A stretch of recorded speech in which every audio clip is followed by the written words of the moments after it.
बिस्मिल्लाहिर्रहमानिर्रहीम। अस्सलाम वालेकुम। कैसे हैं सब लोग? दुआ है कि अल्लाह करे कि आप सभी लोग बहुत खैरियत से हों और शुक्र है रब्बुल आलमीन का कि जी हम भी ठीक हैं, मज़े में हैं। और आज क्या हो रहा है, आज आप सभी लोग सीखने वाले बहुत ही सिंपल खाना है बट बहुत ही लजीज़ खाना है। और आप सीखने वाले हैं अरहर की लजीज़ दाल और उसके अलावा कीमे और आलू के कटलेट्स, बहुत ही लजीज़ कटलेट्स हैं और इसके बारे में मैं आपको बताऊँगी। सो सिंपल रेसिपीज़ और डिलिशियस। अच्छा जी, इसके अलावा आप सभी लोग मुझे कॉल कर सकते हैं और बात कर सकते हैं, जो भी दिल चाहता है आपका, ठीक है जी। और इसके अलावा मैं आपको बता दूं कि इंग्रेडिएंट्स क्या क्या हैं। अच्छा जी, अरहर की दाल के बारे में बात करते हैं। तो अरहर की दाल बहुत कम लोग पकाते हैं और जैसे हम दूसरी दालें पकाते हैं तो सबसे जो मुफीद दाल है, जो फ़ायदेमंद दाल है, वो तो है भाई मूंग की दाल सबसे ज़्यादा। और उसके अलावा बाकी दालें ठीक हैं, सही हैं, लेकिन सबसे ज़्यादा जो फ़ायदा देती है वो मूंग की दाल है। खाने में अच्छी होती है और ये जल्दी हज़म हो जाती है। बकिया दालें जो हैं वो देर से हज़म होती हैं। इसी तरह से अरहर की दाल भी है। ऐसे तो देखा जाए हिकमत में अरहर की दाल को नापसंद किया गया है, लेकिन इसको तरीक़े के साथ पकाया जाए और इसकी उन तमाम चीज़ों के साथ, लवाज़मात के साथ इसे पकाया जाए और सर्व किया जाए तो फिर ये फ़ायदेमंद हो जाती है। तो बिल्कुल इसी तरह से। अच्छा, मुझे दाल दे दीजिए। तो ये दाल जो है बहुत कम लोग पकाते हैं, बहुत कम लोगों को पकानी आती है, क्योंकि इस दाल में कुदरती तौर पर कड़वाहट होती है और ये इसमें कड़वाहट ना हो, ना गवारी ना हो, तो ये दाल बहुत ही मज़ेदार हो जाती है। तो चलिए जी, मैं यहाँ पे शुरू करूँगी अब। अच्छा, इसके लिए क्या किया गया है, प्याज है यहाँ पर जिसे कि ब्राउन कर लिया है मैंने, लेकिन आपके लिए मैंने बताया है कि आप इसको जब पका रहे होंगे तभी आप इसको ब्राउन करेंगे। तो यहाँ पर ये थोड़ी सी प्याज है ब्राउन की, जो कि मैं इसमें इस्तेमाल करूँगी। इसके अलावा पिसा हुआ अदरक और लहसुन है, साबुत ज़ीरा है, हल्दी है, पिसी हुई लाल मिर्चें और पिसा हुआ धनिया है। इसके अलावा पिसा हुआ गरम मसाला है, नमक हस्बे ज़ायक़ा, और इसके अलावा बहुत थोड़ा सा दही मैं इसमें शामिल करूँगी। दाल में आप लोगों ने कभी दही नहीं शामिल किया होगा, तो आप इसको इस्तेमाल करके देखें तो इंशाअल्लाह लज़ीज़ ये बहुत ही अच्छी बनेगी। इसके अलावा एक और चीज़ जो मैं इसमें इस्तेमाल करने वाली हूँ वो है सूखी खटाई। तो सूखी खटाई को मुझे दे दीजिए ज़रा खटाई।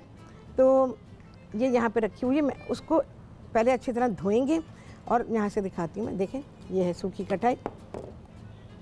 इसको पहले धोएंगे और धोने के बाद फिर आप इसको गर्म पानी में भिगो देंगे और इसको भीगा रहने देंगे। पानी तो थोड़ी देर ही गर्म रहेगा, लेकिन उससे ये होता है कि खटाई जो है वो थोड़ी सी नरम हो जाती है और जब ये नरम हो जाती है तो फिर ये आराम से इस्तेमाल की जा सकती। चाहें तो इसको हाथ से मसल लें, और क्योंकि इसमें ये बनती है कैरियों से, और इसके ऊपर से फांके निकाल लेते हैं और उसको सुखा लिया जाता है। लेकिन उसके साथ साथ ही इसमें गुठली का भी कुछ हिस्सा आ जाता है, तो जब आप खटाई को भिगोएंगे तो उसमें गुठली का हिस्सा भी होगा, तो आप उस गुठली के हिस्से को, वो काफ़ी सख्त होगा, उसे निकाल दीजिएगा। बकिया गूदा निकाल लीजिएगा दाल के लिए, चाहे हाथ से मसल लें, चाहे आप उसको मशीन में पीस लें, ठीक है जी।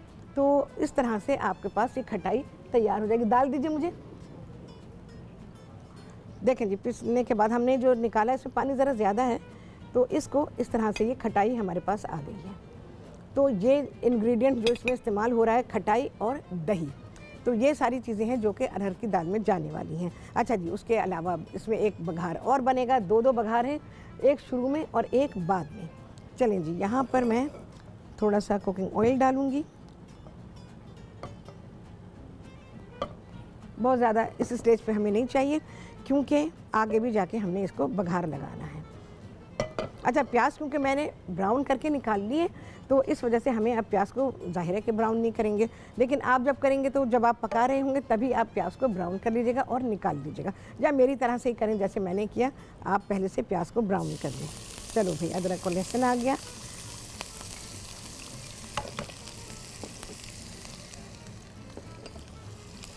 थोड़ी सी भुनाई होगी इसकी। साथ ही मैं इसमें डाल रही हूँ ज़ीरा, 1 चाय का चमचा, तकरीबन 1.5-2 खाने के चमचे पिसा हुआ अदरक और लहसुन है, और 1 चाय का चमचा इसमें चला गया है सफ़ेद ज़ीरा। इसके अलावा जो चीज़ें हैं, 1 चाय का चमचा पिसी हुई हल्दी, 1.5 चाय का चमचा इसमें है पिसी हुई लाल मिर्च, और 2 चाय के चमचे इसमें हैं पिसा हुआ धनिया। ये मसाले भी डाल रही हूँ।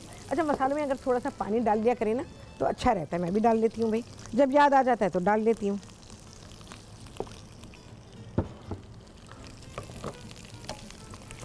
चलिए जी, बहुत ही अच्छा हो गया है। और इसको मिक्स करती हूँ, मिर्चें, हल्दी और धनिया।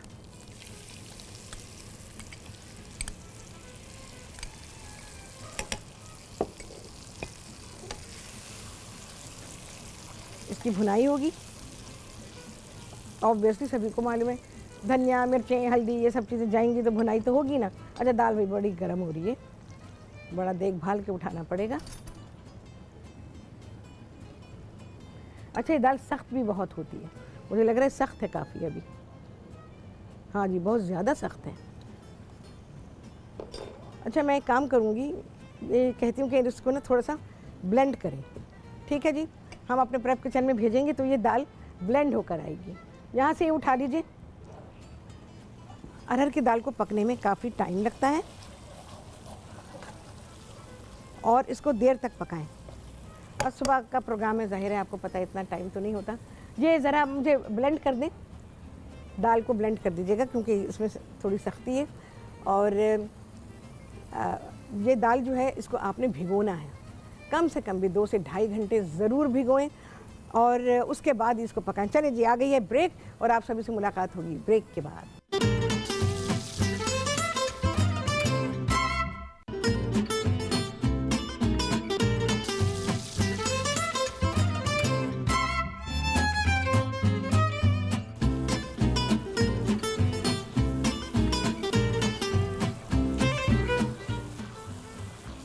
हाँ जी, वापसी ब्रेक से। यहाँ पर मसाला भुन रहा है क्योंकि बन रही है अरहर की लजीज दाल। अच्छा, ये दाल जैसे मैंने आप लोगों को बताया बहुत ही कम घरानों में बनाई जाती है और मेरा ख्याल है बिकती भी ज़रा कम ही होगी। ज़ाहिर है जब कम पकाई जाती है तो कम बिकती होगी।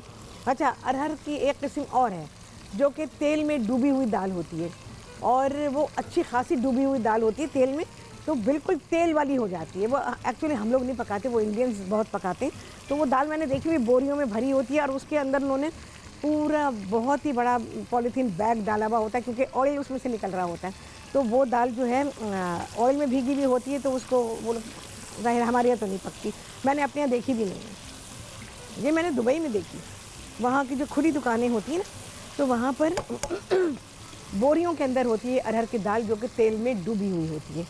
अच्छा जी, इसके अलावा पिसा हुआ गरम मसाला है 1 चाय का चमचा। हाँ जी, मैं ज़रा दाल चेक कर लूँ कि कितनी हो गई है। हाँ जी, हुई तो है कुछ। अच्छा, पीस ली है, अलग अलग ज़रा हो तो फिर आप उसको पीस लीजिए। ठीक है, यहाँ पर रखी हुई है।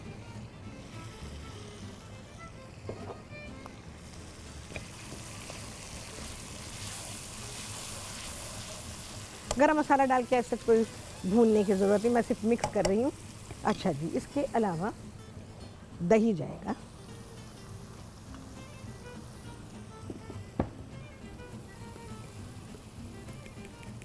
दही को हमेशा फेंट के डालें। कभी कभी दही ऐसा आता है कि वो काफ़ी चिकना होता है असल में, और उसको आप फेंटते भी रहते हैं तब भी उसमें फुटकियाँ बाकी रहती हैं। वो इस वजह से होता है कि उसमें फ़ैट बहुत ज़्यादा होता है, तो इस वजह से वो अच्छा मिक्स नहीं हो पाता। आज मेरे पास दही ऐसा ही है, ये देखें चमचे इस पर देखें फोर्क पे कितना लगा हुआ है, क्योंकि ये काफ़ी चिकना दही है, फुल फैट के साथ है। इसके साथ थोड़ी सी भुनाई करेंगे और इसमें मैं डाल दूंगी थोड़ी सी तली हुई प्याज।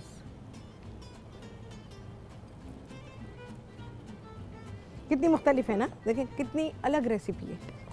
तो ये दाल अलग तरह से बनाई जाती है, मेहनत से बनाई जाती है, इसके इंग्रेडिएंट भी ज़रा ज़्यादा होते हैं, तो इस वजह से ये दाल ज़रा टाइम लेती है। अच्छा जी, खटाई का पानी है हमारे, खटाई है एक्चुअली, और वो ज़्यादा पानी में कर दी गई थी तो इस वजह से उसमें पानी ज़्यादा नज़र आ रहा है। सूखी खटाई मैंने अभी रखी हुई है, अगर आप लोगों को दिखाने की ज़रूरत पड़ गई तो मैं आपको दिखा सकती हूँ। अच्छा, मैं इसका बघार बनाऊँगी जिसमें कि सफ़ेद ज़ीरा है, हरी मिर्चें हैं और पुदीने के पत्ते हैं, तो ये सारी चीज़ें। अच्छा, अदरक इसमें ज़रूर डालेंगे दाल को भिगो दिया। दाल को भिगोने के बाद 2-2.5 घंटे से कम नहीं भीगेगी ये दाल, इतना ही भिगोइएगा। और उसके बाद जब आप इसको उबालेंगे तो उबालने के दौरान में ज़रा सी इसमें अदरक डाल दीजिएगा और बस उस अदरक के साथ इस दाल को पका लीजिए, गलने तक पकाइए। जब गल जाए तो फिर अगर आपको ऐसा लगता है कि जब आप इस दाल को मसाले के साथ पकाएंगे तो ये घुट जाएगी तो ठीक है, और अगर लगता है कि नहीं घुलेगी तो फिर आप इसमें, जैसे मैंने किया अभी, ब्लेंडर चला दें तो फिर आप इसमें ब्लेंडर चला दीजिए या दाल को ब्लेंडर में डाल दीजिए। तो बस दाल जो है वो ऐसी हो जाएगी जैसे कि आपने उसको मैश किया है। नमक अभी नहीं डाला है मैंने। तो बघार में, अच्छा, इस दाल में जाएगा पुदीना। बहुत ही अहम चीज़ आपको बता रही हूँ, क्योंकि बहुत सारी चीज़ें ऐसी होती हैं लोगों को नहीं पता होता कि इसमें हम खाने में कौन सी हर्ब इस्तेमाल करेंगे। तो हमारी हर्ब्स क्या हैं? हरा धनिया है, पुदीना है, सोया है, मेथी है, ये सारी चीज़ें हैं तो जो कि हम अपने खानों में रोज़मर्रा इस्तेमाल कर रहे होते हैं, लेकिन ये नहीं पता होता कि किस खाने में कौन सी हर्ब जाएगी। तो इस दाल के बारे में, दालों में भी आम तौर पे तो नहीं जाती हैं, बहुत कम दालें ऐसी होती हैं कि जिसमें, जैसे चने की दाल होती है तो हम उसमें शामिल करते हैं, माश की दाल में भी शामिल करते हैं। तो हर्ब्स आम तौर पे बहुत कम जाती हैं दालों में, लेकिन इस दाल में ज़रूरी है तो इसमें जाएगी। थोड़ी सी मैं अदरक भी डालूँगी इसमें, अदरक अभी नहीं है मेरे पास तो वो मैं अब ब्रेक में लूँगी। और इसके अलावा अदरक जाएगी, ज़रूरी है, और पुदीना। चलो जी, इस मसाले को ज़रा भूनना है, भूनना ज़रूरी है, इस प्याज को घुलाना है इसके अंदर, तभी मैं इसमें दाल शामिल करूँगी। हरी मिर्चें भी जाएंगी भाई, हरी मिर्च को मैं काट लेती हूँ।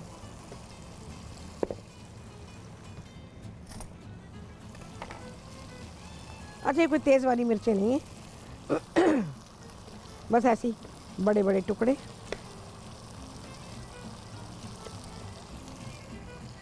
आप लोग देखते होंगे मैं बिना कटिंग बोर्ड के काट रही हूँ, कोई मसला नहीं है। अगर आपका ये सरफेस अच्छी है तो आप बिल्कुल काट सकते हैं।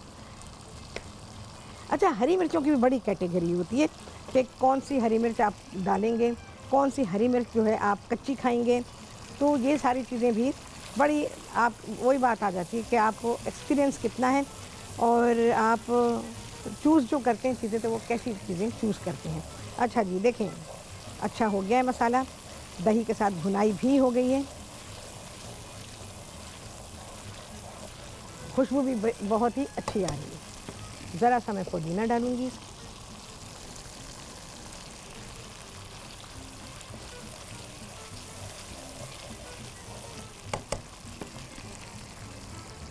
हाँ जी, ये खटाई का पानी है।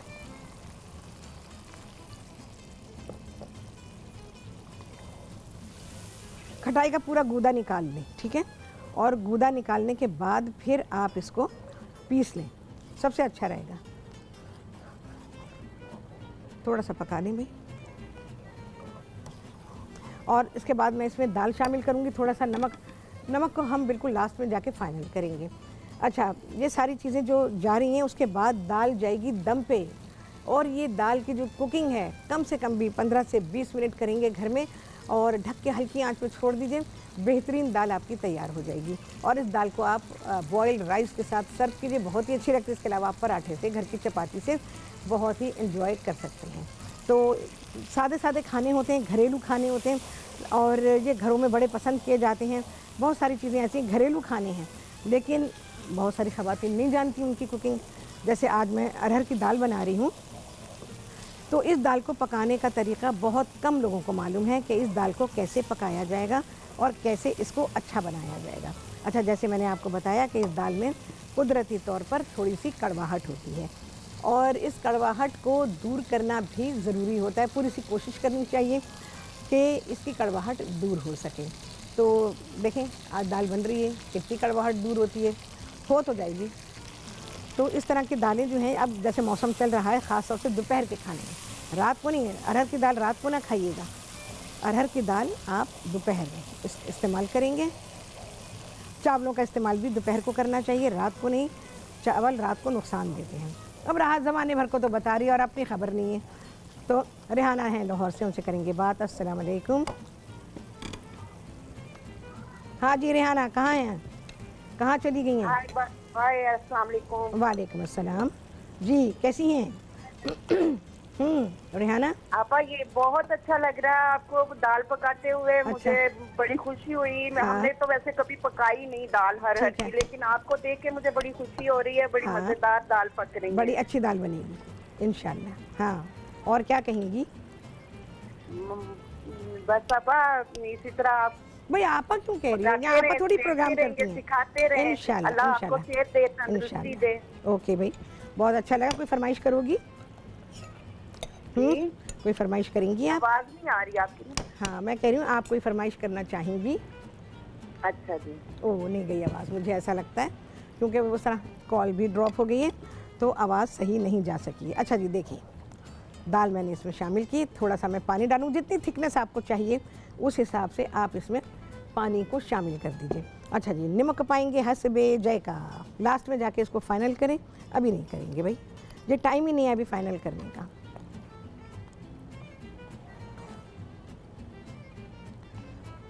और इसको ढक के पका देंगे। अच्छा, तो बड़ी फट फट करेगी, तो इसको मैं पानी डालूंगी और इसको कवर करूंगी, और आप सभी देखेंगे ब्रेक के बाद।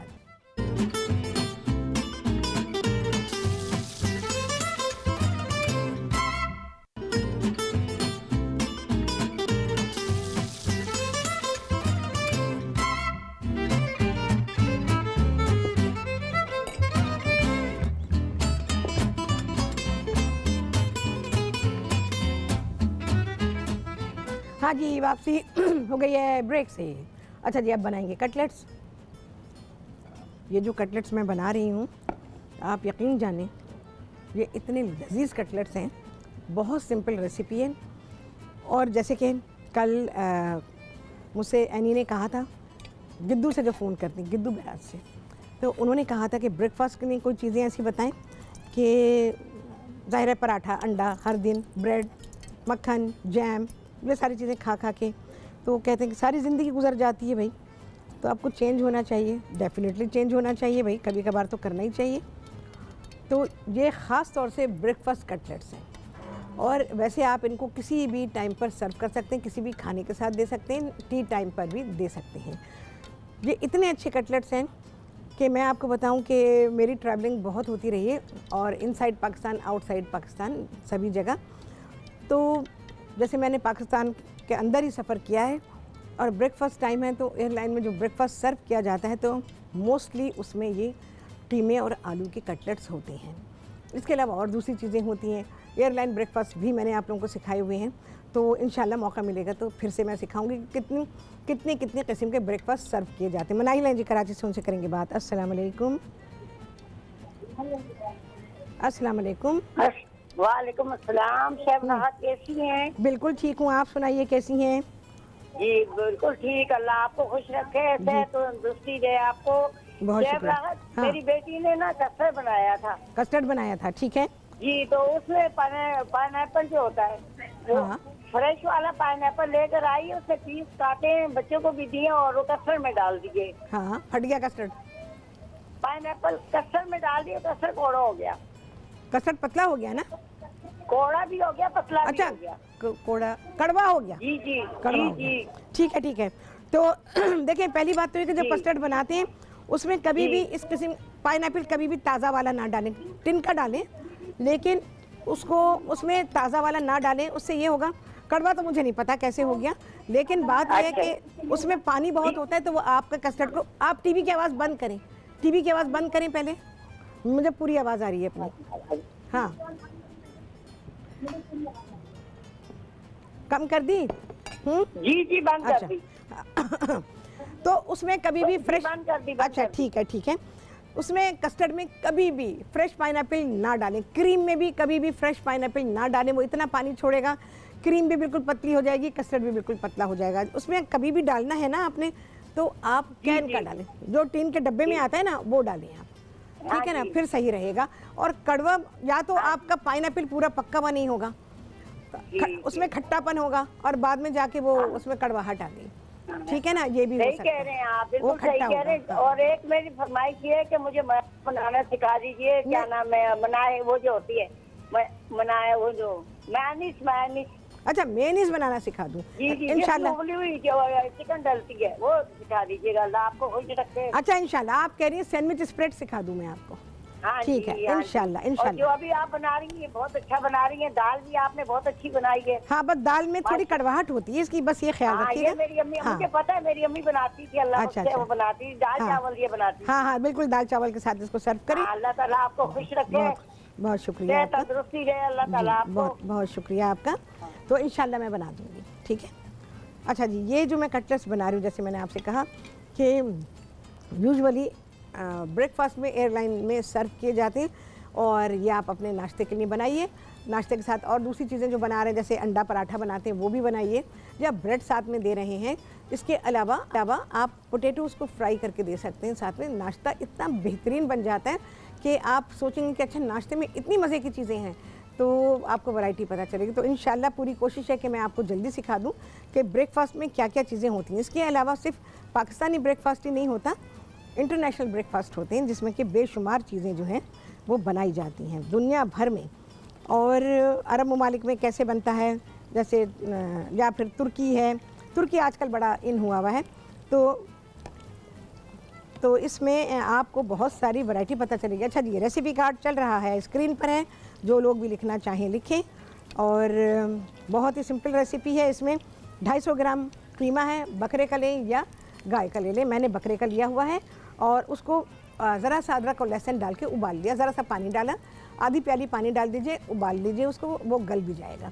और उसके बाद जब पानी खुश्क हो जाएगा, फिर उसमें तमाम मसाले डाले जाएंगे, जिसमें हल्दी है आधा चाय का चमचा, और पिसी हुई लाल मिर्च है तकरीबन 1 सवा चाय का चमचा डाल दीजिए, और इसके अलावा धनिया है 2 चाय के चमचे, नमक है हस्बे ज़ायक़ा, और इसके अलावा हरा धनिया है, पुदीना है, हरी मिर्च है और प्याज है, और ब्रेड का एक स्लाइस डाला गया, उसका क्रम कर लिया और वो डाल के सब चीज़ों को मिक्स किया। अच्छा, आलूओं को उबालेंगे, उबालने के बाद उसको आप छीलने के बाद भी उबाल सकते हैं टुकड़े करके, और आप चाहें तो पूरे आलू को भी उबाल सकते हैं।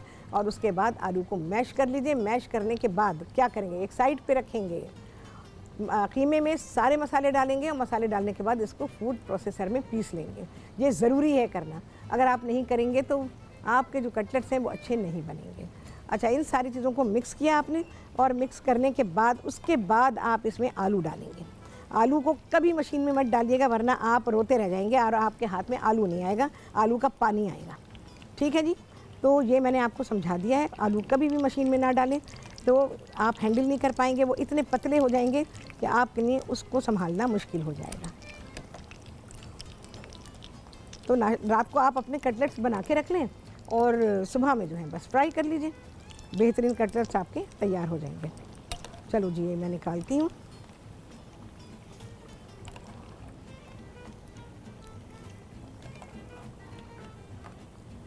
दूसरा बैच डालेंगे अब हम इसमें। कलर देख लें आप, इस तरह का कलर आप इसमें से, इसको बस इस कलर तक ही फ्राई करेंगे। और बात यह है कि कम क्वांटिटी है चीज़ों की आपके पास, लेकिन ये कबाब काफ़ी बन जाते हैं, तो बाबरकत डिश है भाई।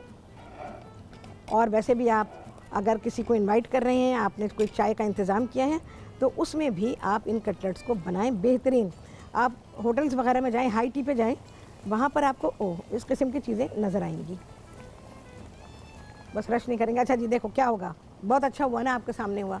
एक कटलेट टूट गया, देखें, ये 2 टुकड़े हो गया, नहीं दिखा रहे, ये देखिए, अब मैं ऐसे जोड़ रही हूँ, यहीं के यहीं ये जुड़ जाएगा, और आपके सामने ही मैं इसको डाल दूँगी। ये इस किस्म की चीज़ें होती रहती हैं ना, इससे बड़ा सीखने को मिलता है। चला गया, ठीक है जी। तो इस तरह से हम इनको फ्राई करेंगे, और इसको आप किसी भी सॉस के साथ सर्व कर सकते हैं। यूजुअली तो भाई लोग केचप ले लेते हैं, लेकिन आपकी मर्ज़ी है, आप जिस सॉस के साथ भी इसको सर्व करना चाहें बिल्कुल कर सकते हैं। ये अकेले ही बहुत अच्छे लगते हैं। बच्चों को स्कूल के लिए दे सकते हैं, घर वालों के लिए ब्रेकफास्ट के लिए बना सकते हैं, ऑफिस ले जाएं, या फिर यह है कि आपके यहाँ कोई इंतज़ाम है, खाने का इंतज़ाम किया है, उस साइड डिश आप इसको रख सकते हैं। और इसके अलावा आप इसको टी टाइम स्नैक्स में भी रख सकते हैं। ये इस किस्म के कटलेट्स आपको बहुत अच्छे होटल्स में मिलेंगे। कभी आपने अगर इत्तेफाक हुआ है आपका हाई टी पे जाने का, तो फिर आप देखें वहाँ पे ये रखे हुए होंगे। तो ऐसी चीज़ मैंने आपको सिखाई है जो ऑल टाइम फेवरेट है। बहुत ही अच्छा कलर आ जाए। ये राजी जो मैंने जोड़ा था उस पर क्रैक का निशान मुझे नज़र आ रहा है, लेकिन वो बिल्कुल सही सलामत है।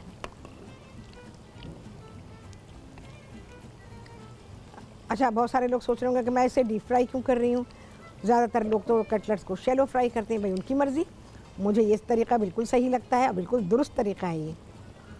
होटल्स में जाके जब आप लोग चीज़ें देखते हैं तो आप कहते हैं अल्लाह देखो उसकी शक्ल कितनी अच्छी है ना। नहीं भाई, वो ये वाला है जिस पे क्रैक का निशान है। देखें जी कितना अच्छा फ्राई हो रहा है, देखें कितना साबुत है, देख लिया। तो ये इस वजह से होते हैं कि क्योंकि उनका पकाने का तरीका मुख्तलिफ होता है। तो मैं आपको वही तरीका सिखा रही हूँ जो कि आम तौर पे आपको होटल्स में मिलेगा। आप कहते हैं हमारे तो इतने अच्छे नहीं थे, बना के देख रहे, शैलो फ्राई करेंगे बेकार हो जाएंगे बिल्कुल। चलें जी, ब्रेक आ गई है, बस मैं कटलेट्स फ्राई कर रही हूँ, दाल को निकालेंगे, खाना आएगा आप सभी के सामने इस ब्रेक के बाद।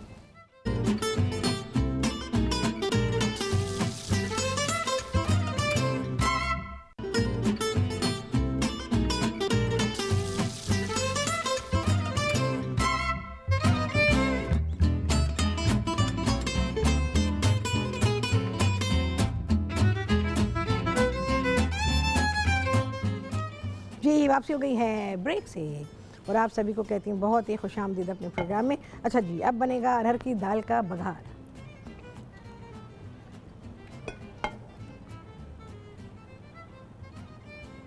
कुकिंग ऑयल थोड़ा सा,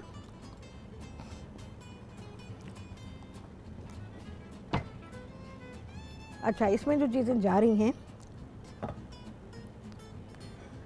ज़ीरा है, पुदीना है और हरी मिर्ची हैं, सारी चीज़ें एक साथ डाल दूंगी।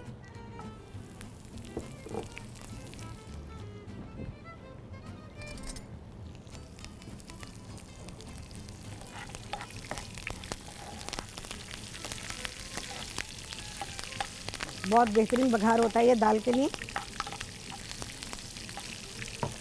चलिए ये हो गया।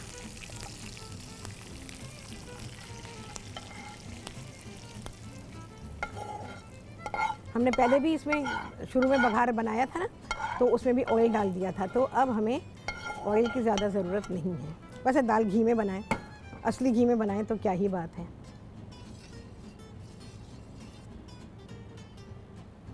अच्छा जी, और अब इस पे जाएगी ये तली हुई प्याज।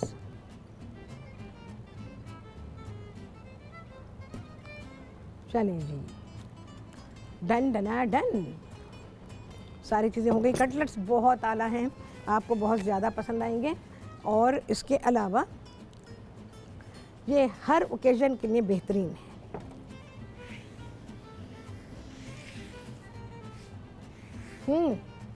देखें, और साथ में मैंने दही उसमें रायता भी बना दिया, चाहें तो बना लें, चाहें तो ना बनाएं, कोई मसला नहीं है। बाकी प्याज टमाटर वगैरह साथ में आप इसके दे सकते हैं, तो आपका दोपहर का खाना कंप्लीट हो जाता है। और सारी चीज़ें बहुत ही बेहतरीन बनी। कटलेट्स ज़रूर बनाइएगा और नाश्ते से लेके मिडनाइट स्नैक तक जब भी आप इसको इस्तेमाल करना चाहें, जब भी खाना चाहें। और बनाइएगा आप इसको मटन या बीफ के साथ, दोनों में से किसी से भी बनाएंगे बहुत ही अच्छे बनेंगे। बहुत सारे लोगों की बहुत ही पसंद की चीज़ें बनी हैं, बहुत ही सिंपल हैं, बहुत ही सिंपल चीज़ों से बनी वही चीज़ें जो हम हर रोज़ इस्तेमाल कर रहे होते हैं अपना खाना पकाने के लिए, लेकिन याद नहीं आता कि भाई अच्छा ऐसी चीज़ें भी बनानी चाहिए और ऐसा खाना भी पकाना चाहिए। बहुत सारे घरों में दोपहर के वक्त दाल चावल बनते हैं, तो आप देखें जी कटलेट्स की शक्ल देखें आप, कितनी प्यारी शक्ल है। मैंने आप लोगों से कहा इसको आप शैलो फ्राई ना कीजिएगा, आप इसको डीप फ्राई कीजिएगा, ताकि आप जब बनाएं तो आपकी ने जो चीज़ बनाई है उसके ऊपर बिल्कुल रेस्टोरेंट इफ़ेक्ट आना चाहिए। तो आपको लगेगा कि हाँ भाई अगर आपने शैलो फ्राई किया तो ये बड़े अजीब से फ्राई होंगे। और शैलो फ्राई में बड़ी ख़राबियाँ हैं, मैं आपको बताऊँ, आपने मुझे बहुत कम चीज़ें ऐसी देखी होंगी कि जो मैं शैलो फ्राई करती हूँ, क्योंकि शैलो फ्राई में फ़ैट जो एब्जॉर्ब होती है वो बहुत ज़्यादा होती है। बहुत सारे लोगों का ख्याल ये है कि डीप फ्राइंग में होती है, डीप फ्राइंग में हम उसको बहुत अच्छा ड्रेन कर लेते हैं, लेकिन शैलो फ्राइंग में वो ड्रेन नहीं होती। जब हम उसको फ्राई करते हैं तो उसका बेस जो है वो ऑयल में होता है, ऊपर का हिस्सा खाली होता है, बिल्कुल कोई ऑयल नहीं लगता, तो ऊपर की सरफेस पे सारा ऑयल जज्ब हो जाता है। तो शैलो फ्राइंग में चीज़ें बहुत ज़्यादा तेल को या घी को, जो जिसमें भी आप कुकिंग फैट आपका जो है उसमें आप उसको फ्राई करते हैं तो वो बहुत ज़्यादा एब्जॉर्ब करता है। लेकिन डीप फ्राइंग में हम उसको इवन स्ट्रेनर पे रख देते हैं, उसको हीट लगती रहती है तो वो ड्रेन होता रहता है और क्रिस्पी बनता है। तो ये इस बात का ख्याल रखेंगे तो आपके कटलेट्स जो हैं वो बेहतरीन बनेंगे। ठीक है जी। आलू इसमें मैंने कीमा लिया था 250 ग्राम और 3 अदद दरमियाने साइज़ के आलू थे। ये ध्यान में रखना ज़रूरी है, ये रेशो याद रखना ज़रूरी है। तो इससे ये है कि आपकी हर चीज़ का जो टेस्ट है वो आपको बराबर आएगा। आपको कीमे का भी टेस्ट आएगा और आपको आलू का भी टेस्ट आएगा। और इसके अलावा स्पाइसेस जो इस्तेमाल किए गए हैं वो तो वही रेगुलर स्पाइसेस हैं जो कि हम अपने खानों में हर दिन इस्तेमाल कर रहे होते हैं। धनिया, मिर्चें, हल्दी, तो ये सारी चीज़ें होती हैं। बाकी हमारा हरा मसाला जिसमें हरा धनिया है, पुदीना है, हरी मिर्चें हैं और प्याज है। So simple ingredient. अच्छा, बहुत सारे रेस्टोरेंट्स में इवन जैसे मैं एयरलाइन के खाने की बात करती हूँ, जैसे आप सभी लोग जानते हैं कि उसका एक्सपीरियंस है मुझे, उनके किचन्स में मैंने काम किया हुआ है। और इसके अलावा वो मील्स मैंने बनते देखे हैं, कैसे उनके मील्स बनाए जाते हैं, कैसे उसकी पैकेजिंग होती है, कैसे वो एयरलाइन में चढ़ाया जाता है। ये सारी चीज़ें मेरी आँखों की देखी हुई और एक दफ़ा की नहीं है, पता नहीं कितनी बार, क्योंकि ज़ाहिर है कि उस प्रोफेशन से भी मेरा ताल्लुक़ रहा है। तो मैंने केटरिंग किस तरह से तैयार की जाती है और चढ़ाई जाती है जहाज़ के ऊपर, तो ये सारी चीज़ें मेरा एक्सपीरियंस है। तो मैंने वो सारी चीज़ें होते देखी हैं। अब जैसे आप लोगों ने मुझसे फरमाइश की थी कि जी जो अपनी इंटरनेशनल एयरलाइन है उसमें जो अंडे बनाए जाते हैं वो बनाना सिखाइए। आप यकीन जाने पता नहीं कितने 100 अंडे होते हैं जो एक साथ फेंटे जाते हैं और उसके बाद जब उनकी फ्राइंग होती है और फिर उसको एक बहुत बड़े बर्तन में फ्राइंग होती है, ऐसे छोटे छोटे फ्राइंग पैन्स में नहीं होती है। और उसके अलावा फिर उसकी डिस्ट्रीब्यूशन होती है कि पर सर्विंग उसकी डिस्ट्रीब्यूशन कैसे होनी है और हर एक के पास बिल्कुल एक साइज़ का, एक ही वज़न का जो है वो ऑमलेट जाना है। तो ये सारी चीज़ें जो प्रोफेशनल इक्विपमेंट्स होते हैं, प्रोफेशनल ट्रेनिंग होती है, प्रोफेशनल बहुत सारी चीज़ें होती हैं। तो घर में तो करना मुश्किल होता है, लेकिन फिर भी मैंने आप लोगों को वो ऑमलेट बनाना भी बताया था। और इसके अलावा बहुत सारी चीज़ें मैं ऐसे सिखा चुकी हूँ। तो पूरी कोशिश करूँगी कि आपको वो ब्रेकफास्ट भी सिखाऊँ। जब मैंने ट्रैवलिंग की, बेशुमार वक्त किए, मुझे तो याद भी नहीं है कि मैं कितनी बार मैंने इंटरनेशनल ट्रैवलिंग की होगी। तो वो सारी चीज़ें जो मुझे याद होंगी तो वो मैं इंशाअल्लाह अज़ीज़ आप लोगों को सिखाऊँगी। और उसमें ब्रेकफास्ट भी आ जाता है, उसमें मेन कोर्स भी आ जाता है आपका, उसमें खाने आ जाते हैं मुख्तलिफ़ किस्म के कौन से इलाके में आप जा रहे हैं तो कौन सा खाना होगा आपके लिए। तो चलें, ये तो एक बड़ा लंबा टॉपिक है बात करने के लिए। आप सभी लोगों ने सीखी हैं बहुत ही आला चीज़ें, इसको बनाइए, एंजॉय कीजिए, अल्लाह का शुक्र अदा कीजिए। आपसे होने वाली मुलाकात अगले प्रोग्राम में बहुत ही आला रेसिपीज़ के साथ इंशाअल्लाह अज़ीज़। अल्लाह हाफ़िज़।